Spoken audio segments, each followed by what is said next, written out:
So everyone, तुमच्या सर्वांचं स्वागत आहे प्रिन्स ट्रेडिंग मध्ये. मी पुष्पक दीक्षित, इन्व्हेस्टर, ट्रेडर आणि ट्रेनर इन स्टॉक मार्केट. तर जसं तुम्ही इथं बघू शकता, आज आहे 6 मे, संध्याकाळचे 7:40 होत आहेत.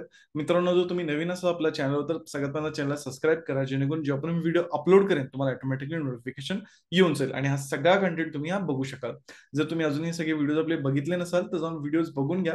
यातनं तुम्हाला खूप गोष्टी शिकायला मिळतील की मी कशा पद्धतीने मार्केटला अनालाइज करतो. आणि एक पण असा दिवस नाही की आपण अनालाइज केले मार्केटमध्ये हे होऊ शकतं आणि मार्केटमध्ये ते झालेलं नाही. तुम्ही स्वतः क्रॉस चेक करू शकता, स्वतः मी कसं ट्रेडिंग करतो ते बघू शकता, टॉप बॉटम मी मार्केटमध्ये कसं पकडतो ते बघू शकता. सर्व गोष्टी तुम्हाला इथं बघायला मिळतील आणि मार्केटचे महत्वाचे जे पॉईंट्स आहेत जे तुम्हाला समजणं इम्पॉर्टंट आहे त्या सर्व गोष्टी तुम्हाला इथं बघायला मिळतील. चला चालू करूया आपण आजचा व्हिडिओ. सगळ्यात पहिल्यांदा जर तुम्ही बघितलं, मार्केटमध्ये आपल्याला गॅप ओपनिंग बघायला मिळालं, त्यानंतर मार्केटमध्ये डाऊन साईड, अप साईड आणि परत ओव्हरऑल मार्केटमध्ये डाऊन साईड बघायला मिळालं. बँक निफ्टीमध्ये सेम तुम्ही जर बघितलं, आपल्याला गॅपअप बघायला मिळालं आणि सेम मार्केटमध्ये आपल्याला त्या टाईपचा मोमेंटम बघायला मिळाला. आजचं जे मार्केट होतं हे टोटली व्हॉल्टाईल मार्केट होतं. जर तुम्ही इथं 1 मिनिट टाइम फ्रेम ओपन केला तर तुम्हाला इथं लक्षात येईल एकदम एक्स्ट्रीमली व्हॉल्टाईल स्टार्टिंगला मार्केट होतं. तुम्ही इथं बघू शकता झिगझॅग मोमेंटम जस्ट आपल्याला इथं बघायला मिळाला. अशा टाईपच्या व्हॉल्टाईल मार्केटमध्ये जसं मी तुम्हाला म्हणतो, मनी मॅनेजमेंट, रिस्क मॅनेजमेंट खूप जास्त इम्पॉर्टंट आहे. सो फुली तुम्ही या सगळ्या गोष्टी फॉलो करत असणार आहे असं मी गृहीत धरतो. सगळ्यात मोस्ट इम्पॉर्टंट जसं तुम्ही इथं बघू शकता, 2 तारखेला मी सांगितलं होतं की मार्केटमध्ये 3 तारखेला काय होऊ शकतं. म्हणजेच गुरुवारी सांगितलं, गुरुवारी सांगितलं होतं की 3 तारखेला शुक्रवारी काय होऊ शकतं. एक्झॅक्टली जर तुम्ही त्या दिवशीचा हा व्हिडिओ बघितला नसाल तर साईडला व्हिडिओ बघा. जे सांगितले तेच मार्केटमध्ये आपल्याला बघायला मिळालं. मी स्पेसिफिक बोललो होतो की मार्केट आहे, माझा व्ह्यू सगळ्यात पहिल्यांदा मी तिथं बोललो होतो की माझा व्ह्यू बाईंग आहे. एक्झॅक्टली तुम्ही जर बघितलं, आपल्याला चांगला मोमेंटम तिथून बाईंग साईडला 233 पॉईंट बघायला मिळाला, जो की मोर देन इनफ आहे. आणि मोस्ट इम्पॉर्टंट मी एक सायकोलॉजी तिथं सांगितले की मार्केट काही पण होते, जरी मार्केटला खाली जायचं असेल तरी मार्केट, हे जे सेलर्स आहेत ह्यांचा स्टॉप लॉस घेऊनच मार्केट जाणार.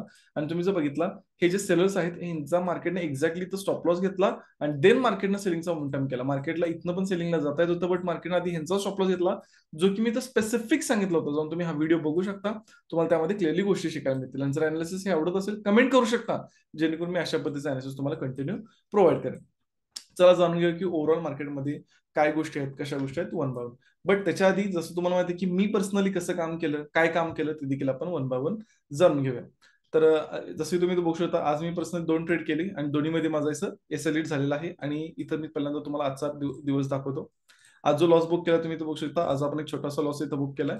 कुठे एक्झिट केले हे देखील तुम्ही इथं बघू शकता. कशा पद्धतीने काम केले, सगळ्यात पहिल्यांदा इथं तुम्ही बघू शकता गुड मॉर्निंग, म्हणजे नॉर्मली मी टाकतो. त्यानंतर जसं माहिती की कॉल टिप मी इथं देत नाही.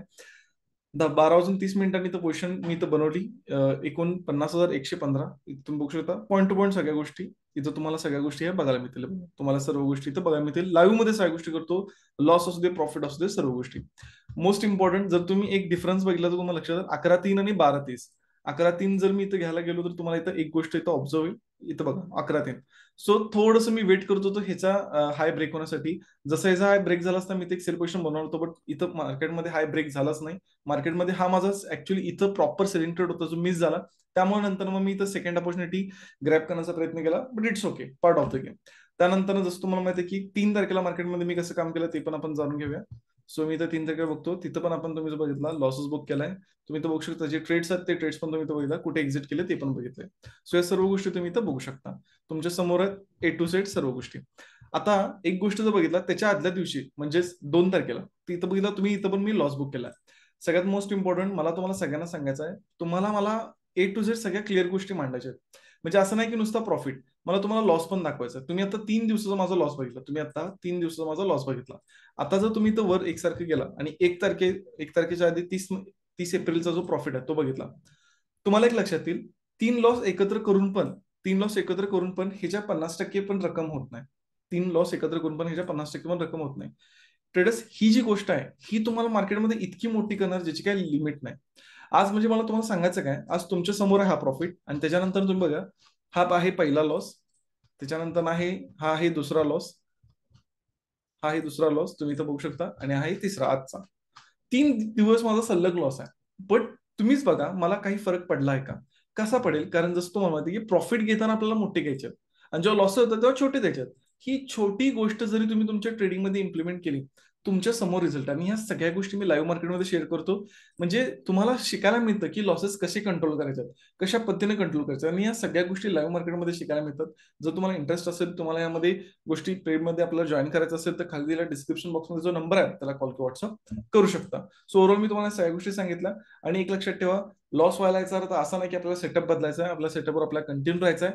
It just part of business, it's a part of game. जास्त आपल्याला तिथं फोकस करायचं नाही. एक लक्षात ठेवा, जर आज तुम्ही फोर व्हीलर घेऊन जात असाल, मला तुम्हाला एक क्वेश्चन विचारायचा आहे सगळ्यांना. म्हणजे आज 3 दिवस जो माझा लॉस झाला, यातनं तुम्हाला मला काय शिकवायचं आहे, कारण तुम्हाला पण माहित आहे 95% लोक या बिझनेसमध्ये लॉस करतात.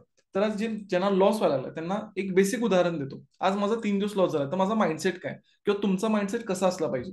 सिम्पल आहे. आज लेट्स एक्झाम्पल तुमची फोर व्हीलर गाडी आहे किंवा टू व्हीलर गाडी आहे. मी एक एक्झाम्पल बोलतो, फोर व्हीलर गाडी आहे. आज तुम्ही पहिल्या दिवशी आहे बाहेर पडला आहात ऑफिसला जाण्यासाठी किंवा तुमच्या एक्सपायझेड कामासाठी. तिथं तुमची गाडी एकदा पंक्चर झाली, तुम्ही पंक्चर काढला, आला. दुसऱ्यांदा गेला, दुसऱ्या दिवशी पण गाडी पंक्चर झाली, तुम्ही पंक्चर काढला, आला. तिसऱ्या दिवशी पण गाडी पंक्चर झाली, पंक्चर काढला. तर तुम्हाला काय लक्षात येते, बाबा टायर खराब झाले. तुम्ही काय केला, तुम्ही डायरेक्टली नवीन टायर घातला चौथ्या दिवशी. आता मला तुम्हाला यातनं सांगायचं काय, तिन्ही दिवशी पण जर तुम्ही लॉजिकली बघितला, गाडी पंक्चर झाली तर तुम्ही इमोशन मध्ये न होता पंक्चर काढलं, पुढे गेला. दुसऱ्या दिवशी पंक्चर झाली, पंक्चर काढला, पुढे गेला. तिसऱ्या दिवशी पंक्चर झाली, पंक्चर काढला, पुढे गेला. तुम्हाला लक्षात आलं की ओव्हरऑल बाबा हे चाक आपल्याला हे आहे. तुम्ही जास्त निगेटिव्ह न होता तुम्ही काय केला, चाक बदला. थोडक्यात मला तुम्हाला सांगायचं काय, तुम्ही इमोशनलेसली डिसिजन घेतला. तुम्ही तिथं कुठल्याही पद्धतीचे इमोशन्स आणला नाही. असंच का झालं, हेच का झालं, याच गोष्टी का झाल्यात, किंवा तुम्ही त्याचा विचार करून खूप काय काय मोठे डिसिजन घेतले. जस्ट तुम्ही तेवढा एक पार्ट बदलला. सेम जेव्हा आपले कन्सिस्टंट लॉसेस होत असतात, तर तेव्हा आपल्याला हा नाही विचार करायचा लॉस होत आहे, असं आहे तसं आहे. आपल्याला बघायचं की आपलं काय चुकत आहे, आपल्याला बघायचं की नेमकं मार्केटमध्ये काय होत आहे, आपल्याला बघायचं की कुठे चेंजेस आपल्याला करायला पाहिजेत. सगळ्या गोष्टी बघायच्यात, आणि जेवढं तुम्ही ह्या गोष्टी बघणार तुम्हाला गोष्टी हळूहळू समजत जाणार, तुम्हाला गोष्टी लक्षात येणार. होपफुली हा पॉईंट तुमच्या लक्षात असेल, तुम्हाला गोष्टी समजत असतील. ओव्हरऑल जसं मी तुम्हाला बोललो की व्हॉल्टिलिटी खूप जास्त मार्केटमध्ये वाढत आहे, ज्याच्यामध्ये तुम्ही बघू शकता की एका वेगळ्या लेवलला व्हॉल्टिलिटी आपल्याला मार्केटमध्ये बघायला मिळत आहे. इलेक्शन सत्ता येणार आहे, तुम्हाला म्हणजे ऑलमोस्ट चालूच आहे, तुम्हाला जसं माहित आहे. जोपर्यंत इलेक्शन पूर्ण डन होत नाही तोपर्यंत अशी व्हॉल्टिलिटी बघायला मिळेल. त्यामुळे मनी मॅनेजमेंट फॉलो करूनच सगळ्या गोष्टी करा. चला जाणून घेऊ की उद्या मार्केटमध्ये कसं होऊ शकतं, उद्या माझा मार्केटमध्ये व्ह्यू काय आहे.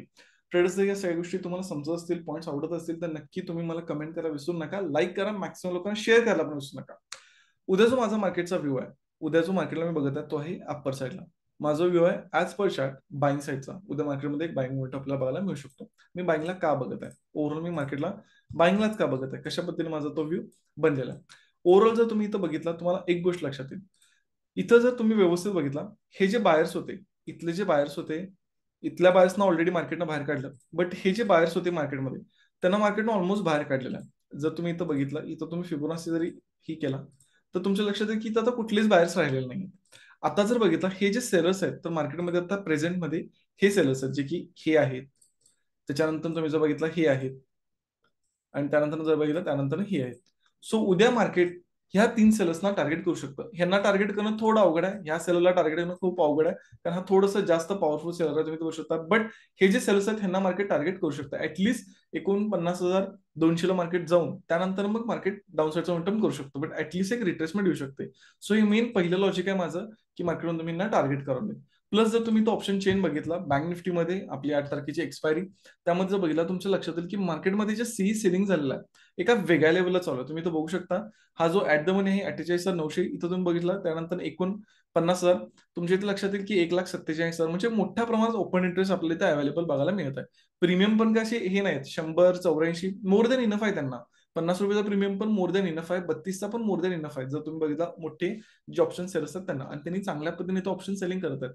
पुट मध्ये असं काय आपल्याला स्पेसिफिक बघायला मिळत नाहीये. इथं चेंज इन ओआय पण चांगला आहे. सो हाय चान्स आहे की खूप लोकांचा असा व्ह्यू आहे मार्केट खाली येऊ शकतं. खूप लोकांचा असा व्ह्यू आहे मार्केट खाली येऊ शकतं हा मोमेंटम बघून.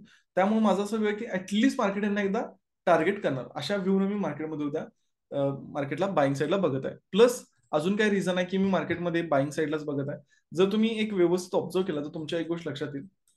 एक इम्पॉर्टंट राऊंड नंबर आहे आपल्या इथं, ते आहे 49,000, 49,000.